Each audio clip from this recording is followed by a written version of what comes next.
I have a question about the neurofeedback. Is it just a few times you do it, or do you have to do it on an ongoing basis? Like how many times do you usually do it? Of course, when you have a child and they have ADD or problems, often we find they might need 20 treatments. I see. Children's brain have more what we call neuroplasticity. They adapt better. If you have a person who has trouble with dementia, and we find that the worsening slows down or improves a little bit, and there is a degenerative process going, you have to just keep doing it, doing it. That's sometimes the hard part, you know, because sometimes the person itself, they don't want to do it, and the spouse wears out. You know, they have to constantly drag the person in. And so it depends really much on what the issue is. Like we've done a lot of neurofeedback on people who had Lyme disease. You know, many people who've had Lyme disease and they feel physically better, and then they say, my brain just ain't what it used to be. I can't remember things. I can't multitask. And then when we do neurofeedback, we see actually similar patterns in people who have ADD. There's the slow waves are very high, and then the fast wave, the beta waves, they're kind of low or erratic. And the erraticness creates often anxiety. And when you then do neurofeedback, you can balance it out. You know, if you're on antidepressant and anti-anxiety medication, neurofeedback can help you get off, but it takes time. You can just get off it quicker. Yeah? Does that answer your question? So in some cases, just a few times, in other cases, it's ongoing? Well, you know, we always recommend to do at least 20 treatments, because then we can do a repeat brain map and you can actually see the difference. Yeah. It just shows you the difference. That's it. That's it. So you can do enough to see a change and then do another brain map and then see the difference and see if you need more. And, you know, now it's fine. You know, chronic dysfunction takes time to correct. Right. You know, and you know, in the beginning, sometimes I was hesitant, you know, but we're very clear. You know, we always recommend people, you have to be willing to do at least 20 so we can do a repeat brain map, and then we'll see where we're at. And then you have a chance that you could see and perceive a difference, too. It's actually very encouraging for people when they see the difference, that actually the map has changed. Yeah. Who developed this technology? Who developed? This has been, you know, this has been going on for 20, 30 years. You know, there are various systems available. I can't give you any names of, you know, Jeff may know some names of people who have been involved with that, but there's various systems. The system we have is mainly focused on feedback. There are systems where you actually give very low impulses into the brain, and then the computer, the program registers how the brain is responding. If it's positive, it does a little more of it. So there are various technologies available. You know, and by the way, the technology we have can get enhanced with colored glasses. You know, red, blue, yellow, green glasses that can enhance, either upregulate or downregulate your brain response. I used to do neurofeedback around 2000, and the system that Jeff is using is more sophisticated and more pinpointed. So it seems like from then to now there's been certainly improvement. You know, one thing about neurofeedback is what we were doing yesterday we won't be doing today, and what we're doing today we won't be doing tomorrow. It's such an evolving technology. And, you know, and it used to be that there was studies with maybe anxiety and some cognitive issues, and now it is even traumatic brain injury, you know, people with concussions, that it can actually, by stimulating the brain the right way or balancing the brain out, that you can actually get recovery of the brain. You know, anxiety, OCD, depression, traumatic brain injury, it you know, really goes on and on. There's more and more studies about that. We have a piece on our website. You can see, and there's some of the research you can look up. To show you how powerful it is, there's a man back in the 60s working with it. At that point, they mostly used it after World War II for PTSD from soldiers. But NASA approached a man named Barry Sturman back in the early 60s, said, people are dying from seizures because they got exposed to hydrazine rocket fuel. What can we do? And he did some experiments with cats. And he must have used some kind of food reward, because obviously they weren't watching a movie or listening to music. and he trained one brainwave speed. It's called sensory motor rhythm. That is the brain and body connection. It's the speed the brain and body communicate on. He trained that up in a group of cats. When he felt he had done enough, he exposed those cats and a larger group of cats to the rocket fuel. The cats that did neurofeedback were totally unaffected by it. The rest of the cats died. Very powerful technology. Good. Yes. Yes, sir? Yeah, good. Yeah. I have a couple of observations just in my own life. Well, my husband has anxiety and my brother has chronic worry, and it's interesting to me, I've been observing, they put the energy out into the world to other people, so they're not able to contain it within themselves. So it really affects the people around them or the environment. And it's really interesting, but linked into, if they did neurofeedback, that would help with that, I think. Mm-hmm. And then the other observation is talking about, Dr. Mulders was talking about the technology and how it's affecting people every day. And I was noticing my daughter is in middle school now, and she has a laptop and an iPhone, and she's just on it all the time. And in lower school, she didn't have it, and I was able to communicate with her. And now it's like she's just lost in this world, and that's where she is all the time. Well, and the hard part is because these brains are developing. Yeah, like I have my own little personal addiction. When I get stressed, I play solitaire. and there are times where I do this for an hour, and then I think, what a waste of time. Doesn't make sense, but because I can bring awareness on it, and I say, well, what else can I do? I'm an adult. I don't want to spend an hour on the computer. 5 minutes is okay. Doesn't make sense. It's like one of these little habits. And so, but children don't have that. You know, they just get, because you get a certain, you know, when you, I can observe in myself, because I observe myself, so I play a game, and I say, well, this is the last one I play. And the moment it goes, you won, yeah, you all know that, somehow I click on the next. Because it gives you, it might be a little dopamine surge, does that make sense? And that's how addiction happens. It gives you a certain, like, and these children get this, you know, their brains haven't even had the chance to develop. I mean, that's really what, you know, what all addictions are, faulty ways of dealing with stress. And we get hooked in it. And you know, some of it is very hard as a parent to break this. You know, because, I mean, many times we parents are hooked on it in some way or another. And it's very difficult, and they, you know, you as a parent want to change that, and the world, everybody outside says, you know, it's okay, it's the new thing, you know. And what I found was, a couple of weeks ago, I went to, there's a Panera down here, yeah, and next to it is a T-Mobile store. And on the window it says, a big word, it says, unlimited. Yeah, and that word, suddenly it struck to me, just like, all you can eat. And we're dealing with very subtle biological systems. And if you tell me anything in nature, other than we human beings, whenever things are unlimited, all you can eat, the biological structure is going to be destroyed or damaged. And we're doing this on such a scale right now. I mean, we've always done it in some scale, but it's happening on such a scale that's very, very worrisome. You know, and I don't know, well, how can we break that? But you have to just little by little, you know, work with that. Because, you know, there are now many, many children are addicted to, you know, video games and things like that. It's just too intense. So I you know, and I don't have a clear answer in how to, well, how I'm going to change that. I think one idea at how to change it, and this might throw our kids into withdrawal, but it's the idea of fasting to kind of reset your bodily system.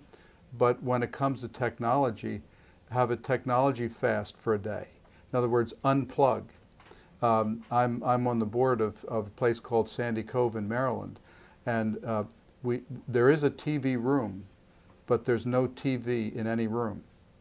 The idea is it's a place for people to hear from God and each other. It's a place for people to have real relationships and not just lean on the technology.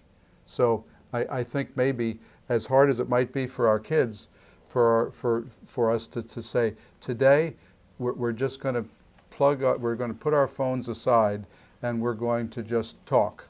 And we're going to play games. We're going to get out the old-fashioned board games. We're just going to have fun as a family, and that's a little step in that direction. But we're fighting a whole technology here, a whole generation. Yeah, Nancy.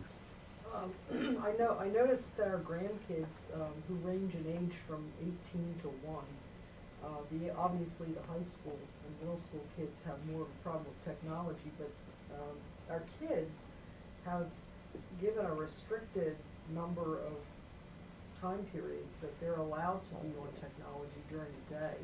So it's not just a fast of, a periodic thing, but I've noticed on many occasions my daughter saying to my oldest grandson, okay, you had an hour, it's over. And this is negotiated beforehand. It isn't something that's just, done capriciously. They know they have this much time in a day and that's it. And once that happens, it's time to interact. Or pointing out if people are there that need to be recognized, spoken to, interacted with, okay, it's time to put technology away because we have relationships here we have to deal with. So building an awareness of that is a big deal. Because they don't have the awareness that we have because we didn't grow up with all this stuff. Well, and and what Bob said earlier, when you almost have to empathize with them, and we have to offer them alternatives.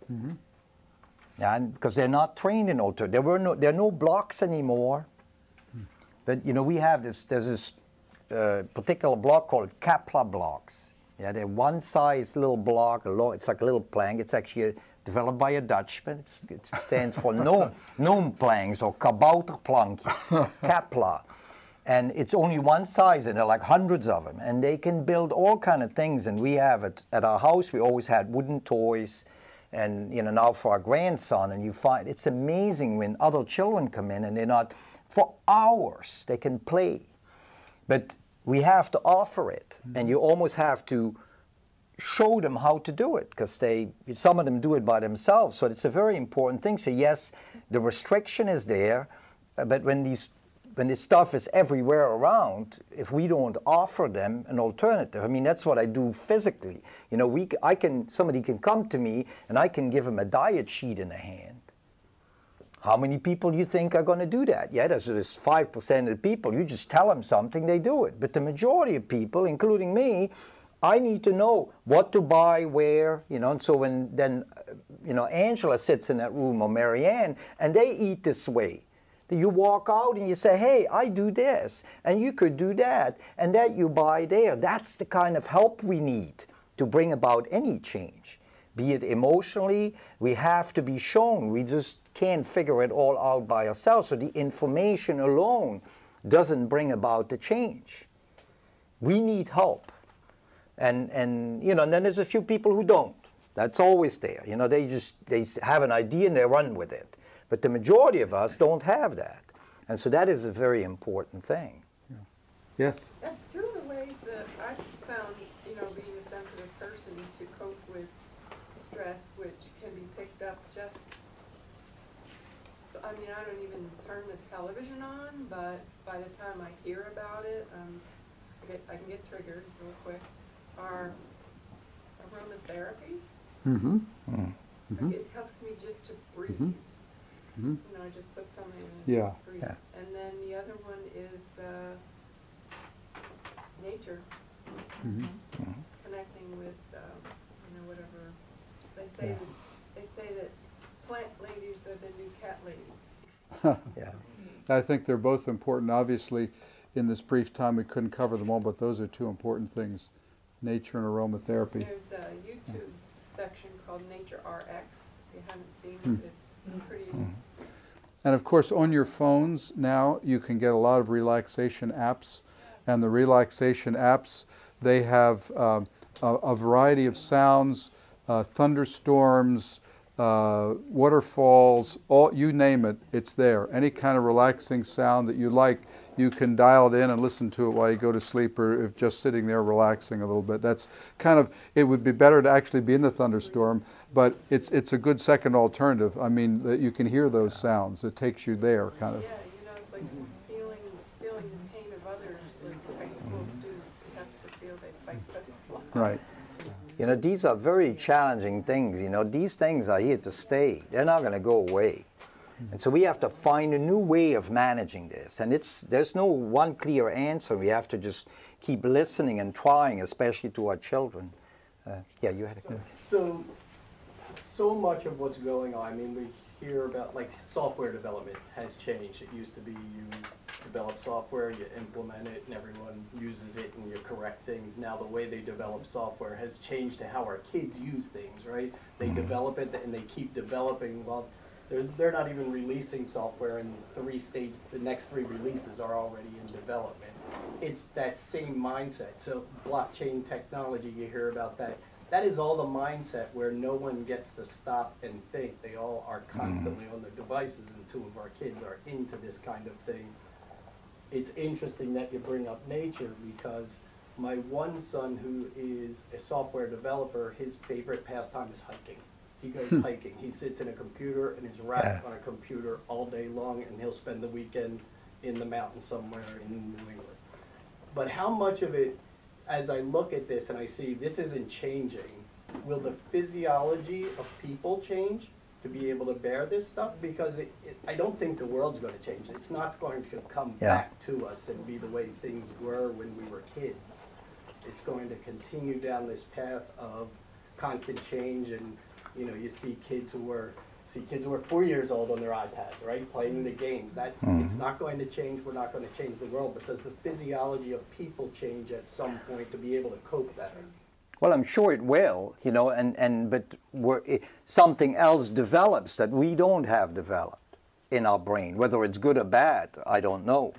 You know, of course, from the generation I tend to say, well, that's bad, you know, but our parents said what we were developing was bad. So but on the other hand, there is a lack of something. There's something that it's taking the place of something, you know, and the question is whether peace and calm and a self-image, because the question is what kind of self-image do our children develop when it's constantly, and what is the hard part about the social media, that, you know, I found that when I came from the Netherlands to the United States, that even in school, I remember, see, you all, probably in high school, yeah, it was stressful, but it wasn't that stressful. You see now all these high school students, they're so stressed, and they constantly get ranked and rated and compared, constantly.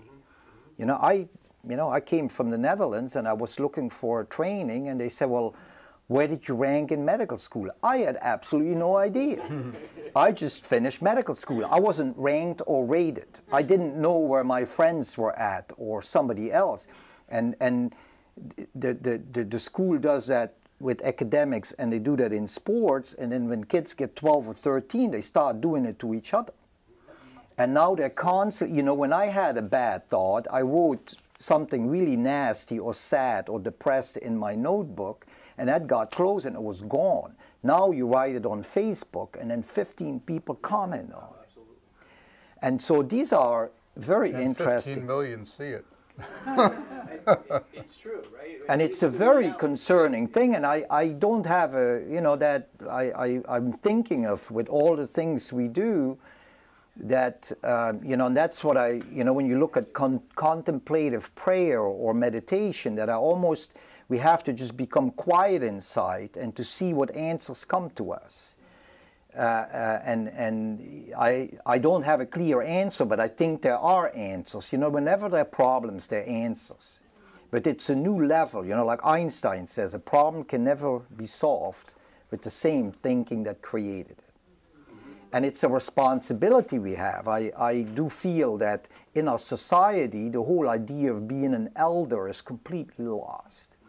And as elders, you know, now I find I get into a stage of life, and I'm sure Bob has too, where, you know, kids are out of the house, and we have to bring calmness You know, because for the young people, it's constant crises. Crisis, performance, do I meet up, who am I? And then, you know, we have to kind of take responsibility and bring a calmness. It's going to be okay. It doesn't all have to happen. You don't need to be the best all the time. So it's like this thing, but it's a responsibility we have to take. And you know, everybody has to figure out how you do that. And it's not easy. It's going to take work. Does that make sense? Yep, it does. Yeah. Another thing occurs to me is with technology will also be new ways from the technology to deal with this overload. So it's like the relaxation apps, it's like the neurofeedback as it's getting more and more precise in helping people. It's like the ozone treatments and all the various treatments that are done in this office.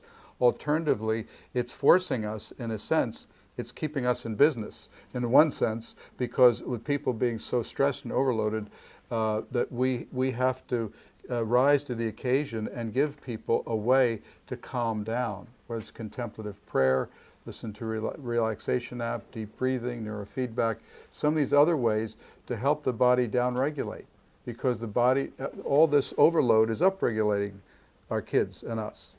And so we have to find new ways to downregulate. Yeah. First I want to say I'm very glad that I came tonight and really appreciate both of you speaking. Thank you. Dr. Mulders, one thing I wanted to share with you, my coworker referred me to you and suggested that the wife and I visit tonight. Mm. And one of the comments that he made was that I have nothing but love in my heart for Dr. Mulders. Thank you. Dr. Moore, do you, Yes. you see patients separate from Dr. Mulders that aren't a patient of Dr. Mulders? I do see patients separate from there, but the idea is, you know, I have an office here now, and I'm going to be continually where I'm building my practice here, because really what we're doing here is a bit novel, but I think it's what should be done. I mean, why do you pull the mind and the body apart from each other and the emotions? It makes no sense. So, because sometimes physical problems relate to emotional or emotional to the physical. So what we're trying to do is create a new paradigm in treatment as we go to more alternatives. So yes, but the idea at this point, I'll be here Tuesdays. The idea is, as patients come, maybe expanding the days. So that's the situation. You know, the hard part is, you know, our question is always, you know, do you take insurance? It's a big question, and I'm sure somebody is going to ask that. And the problem with that is that within that model, you can't do what you need to do. So it's a choice people have to make. And because, you know, now you see in the system that we're more busy with meeting the criteria of the insurance than actually looking at what the person needs. And it's a very difficult thing. And, you know, so that's a conscious choice we've made. And there may be people who then say, well, oh, then I can't do it.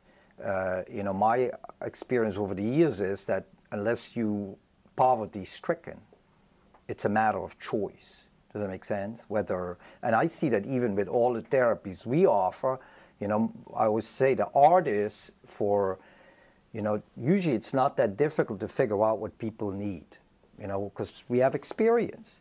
But then it's the art to figure out what a person is willing and able to do, because not everybody is willing nor able or can be enrolled in various things. Does it make sense? There's certain places people just don't want to go. And you have to honor that, because if you don't push people too much, that makes them only worse, and if you push them too little, then nothing changes either. And for that, you need time and space. You know, and that is, and what I found is that with the work I do here a lot with chronic illness, that emotional piece on dealing with everyday stresses and the traumas from the past, so reframing people and empowering them, that there's limitations of what I can do, and that's where Dr. Moore comes in. But it's always an interaction, yeah. But it's not necessary to see me to see him, by the way. That's not a necessity. That's not what we do. I had a follow-up question for Dr. Moore. Yes. So you talked about the balance of the rational, emotional, and spiritual Right. Mind. Yes. And so, in your practice, if someone comes to you and they have a non-traditional religious practice, does that present an obstacle for you? Not at all. I treat people in areas where they want to be treated. If a person has a spiritual background and he or she wants to tap into that, that's fine. I put spiritual up there because that's a part of my treatment modality, but it is in no way limitation. I would say over the years as clinical supervisor and different positions I've had different places, I've had over half of my practice that probably shared no faith. But I begin wherever a person is. I help them wherever they want to be helped. And one of my professors said, the key is all roads lead to Rome. Begin where someone is, and you help them get where they need to go. So that's the way I approach things.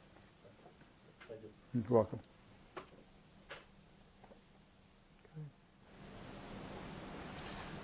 Yeah. So we've seen Dr. Mulders for 2 years, another doctor for probably the better part of 3 years. I work inside the pharmaceutical industry. I understand what drug manufacturing and drug development is all about. Working with Dr. Mulders and the other doctor has really changed my perspective on what it means to get healthy. What I'd share with you is, we're trained to go into a doctor's office. We expect a symptom to be treated. We get a pill, we go out, it goes away. It doesn't happen easy when you work with Dr. Mulders and other doctors that take this approach. It takes a lot more investment, a lot more time, a lot more patience. You'll get frustrated. But I think the end result is a far healthier life, a far better life. It gives you more of what you need than you can get in a standard medical practice. Some food for thought there on that. Okay. I second that because I also have a long history in pharmaceutical and everything, and I have a background in alternatives, and I've known Dr. Mulders for years. Haven't seen him for a little while and everything else, but I can guarantee it's well worth the investment.